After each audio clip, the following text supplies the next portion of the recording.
So back to the question. Why is Indigenous communication important?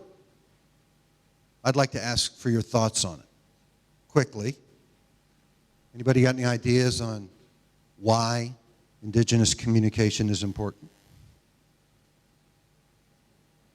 Yes.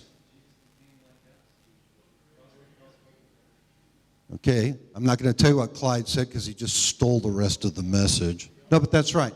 Clyde said, Jesus became like us. Jesus became like us. See, you should have done this, man. You wouldn't know that. Okay. Anybody else? Why is it important? Yes. I think they can more readily identify with the characters. They don't have a cultural bit like, oh, well, that's for that culture, that belief, or that attitude, or that hard issue is for that culture, and they can more easily not take it on. So they can own it. They can become a part of what they're experiencing. They can become a part of that conversation. Yeah, because it's like them. Yeah, for sure. Yeah. Trust, he says. And how does that work out? What do you mean?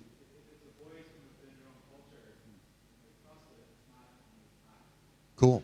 Yeah, so, right. So we can listen to what's being said with confidence because we relate specifically to the speaker, the style, the message. Yeah, that's great. Yes?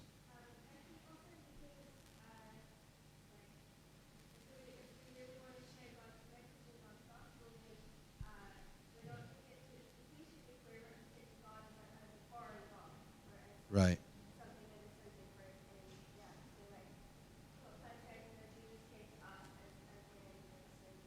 Yeah.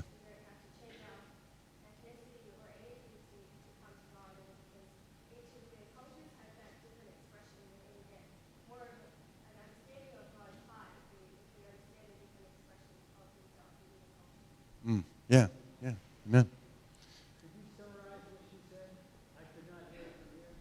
I could give her the mic, it would be better. But she was talking about, if I understood right, more, I don't know. You may have to do it. You may have to ask her at the coffee break. Yeah. So, one more. Anybody else? Nice and loud. Yeah, Cal. I don't know if anybody mentioned or alluded to the fact that if it's done right indigenously, it helps them to understand the message. Right. He says if it's done right, if communication is done right indigenously, they understand the message. Yeah. I mean, and that's ultimately, that's the bottom line, isn't it? If we want to communicate and there's no understanding, then we have failed, essentially. So, I appreciate your input. The thing I like about Indigenous communication, which was alluded to, is that it's God's idea. God is the original Indigenous communicator. So I'm spending time this year reading the Gospels and thinking about Jesus. What he did, why he did it, what he was like, how he communicated, what he valued and emphasized, what seemed important or unimportant to him, how he related to people, how he led, stuff like that. And man, it's just been super encouraging, and I think I may do this next year too. It's been really fun. And as I've been doing it, I came across this thought about the incarnation. Jesus is the means by which two important chasms are crossed, and both of them have to do with Indigenous communication. So in Jesus, we're able to understand in a unique and historically unprecedented way God the Father. Jesus makes the unfathomable reality of God clear to us within the limitations of our own, teeny little pea-brain minds. And through his incarnation, we can now grasp the love, grace, and compassion of God for the people he's created. He's the artist, we're the audience, and now we can get it. And I'd like to invite you to think about that idea as you just read this scripture quietly, We're not going to read it together, but just kind of soak in that thought for a second there.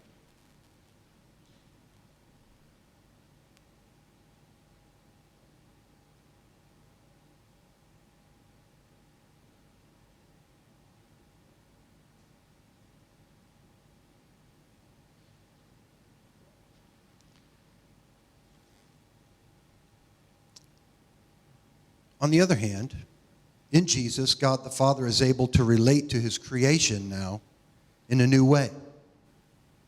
For example, the creator of our nervous system never really felt physical pain before he inhabited a human body.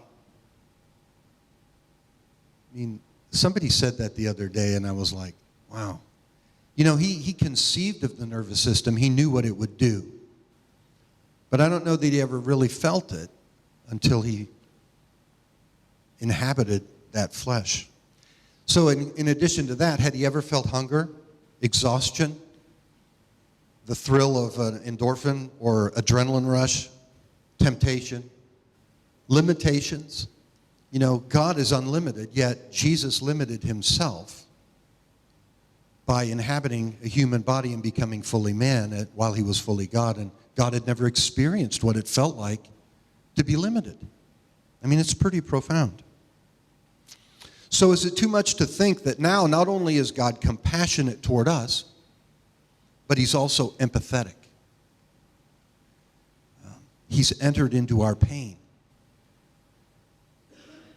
Take a look at this verse. Let's just soak on this for a second.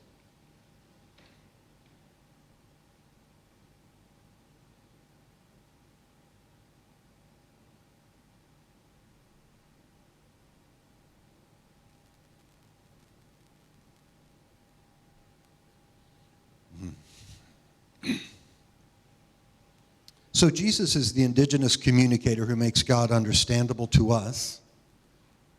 And if you think about your Muslim friends, they can't relate to God on any level because they just can't imagine that he thinks of them, that he relates to them. And they can't relate to him.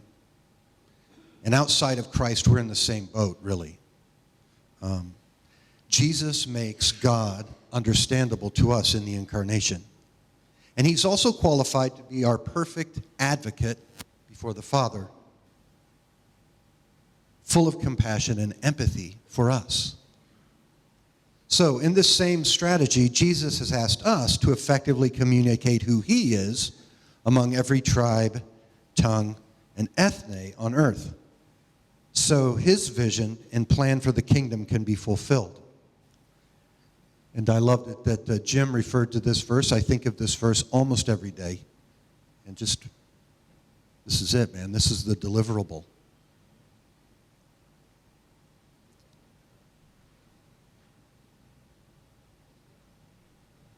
This is why we're here. So Jesus set off a communication chain reaction with 12 guys 2,000 years ago. And now we're among those who have most recently been impacted by that explosion. And we are called to carry it forward. Ours is the greatest responsibility created beings could ever have. Make the Creator known amidst the noise of war, death, and intercultural chaos, which surround us every day, in clear and engaging ways to every person on this planet. And it's too much to think about. It's going to require a diverse team, an intercultural team, a team that has a variety of indigenous backgrounds, and they must communicate the best story ever told to the people. So I guess it seems that intuitively, indigenous communication is important. Thanks.